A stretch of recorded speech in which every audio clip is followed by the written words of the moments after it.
janitor named Tom He realized that dirty floors caused sickness. And so He is doing his part. And as a bonus, He gets the heist and rob a bank on the side. His exceptional intelligence and problem-solving skills shows he's the most intelligent janitor in the world.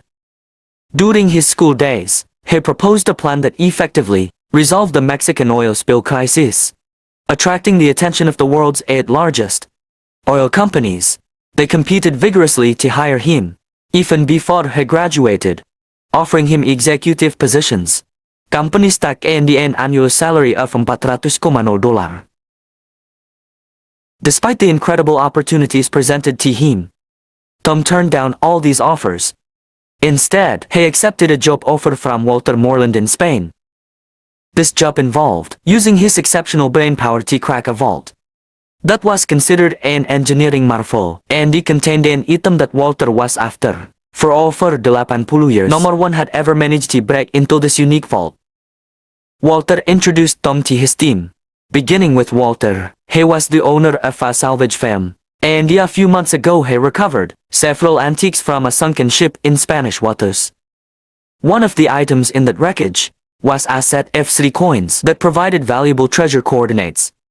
Unfortunately, the salvage mission failed, and the Spanish authorities confiscated everything they found. The items are now locked inside a miraculous vault in a Spanish bank. Lorraine, Walter's adopted daughter, was responsible for impersonation on the team.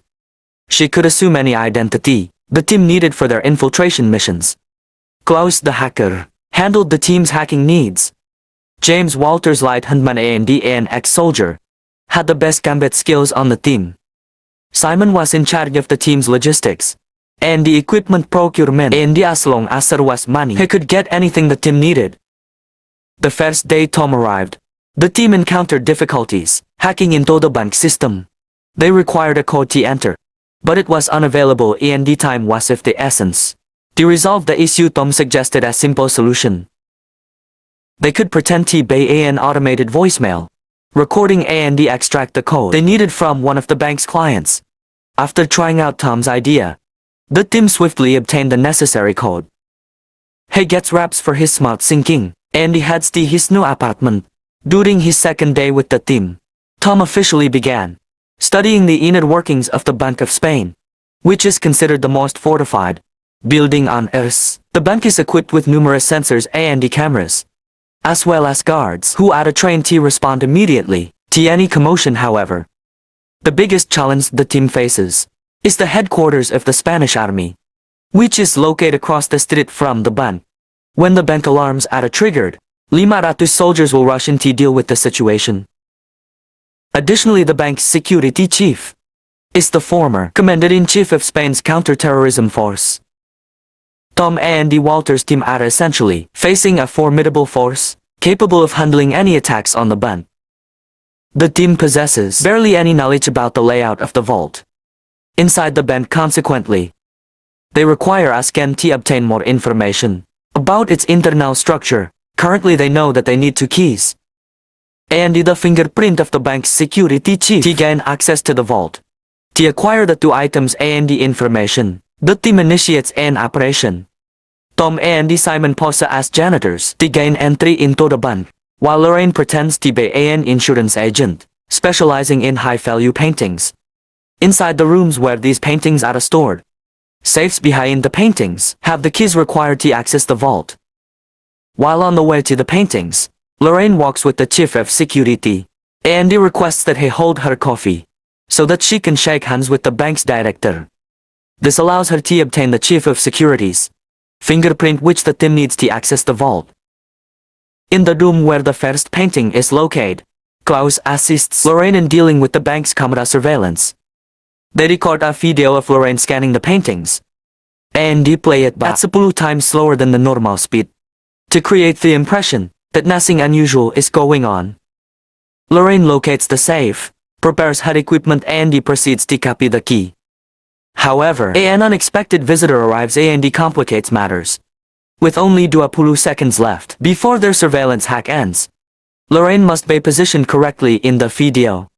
Unfortunately, the chairman of the bank is in her way.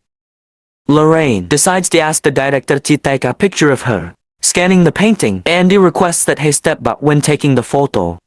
At the last possible moment, Lorraine prevents the director from appearing in the surveillance video. Just as the hack ends while Lorraine begins her quest to locate the second key, Tom encounters an issue. His task is to scan the structure of the vault. By pretending to be a cleaner, Andy gaining access to the lower floors of the bank. The vault is believed to be situated directly beneath one of the meeting rooms. On that level, Tom crawls under the table inside the meeting room. Andy initiates the magnetometer to commence scanning.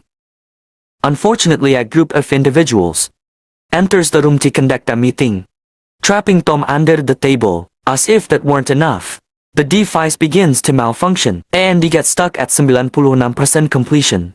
After some tinkering, Tom manages to get the device to work again. Andy, the scan is finally completed. Regrettably, this triggered an alarm. Under the leadership of the bank's chief of security, the entire bank was put on lockdown, and the army troops were dispatched. Meanwhile, Lorraine had just finished copying the second key. When the director arrived to retrieve her in the commotion, she forgot to return the stolen key. Andy shut the safe where it was kept. Eventually, the team decides that Lorraine should toss the key to Tom, who would then put it back in the safe. Tom hurried to the said floor, restored the key, and he closed the safe. Just as he received a warning that the guard was approaching his position, sinking quickly, he deliberately allowed himself to be caught. When the guard arrived at the room, she asked him what he was doing, sir. Andy had took off his earphones and he acted as if he hadn't heard the alarm. She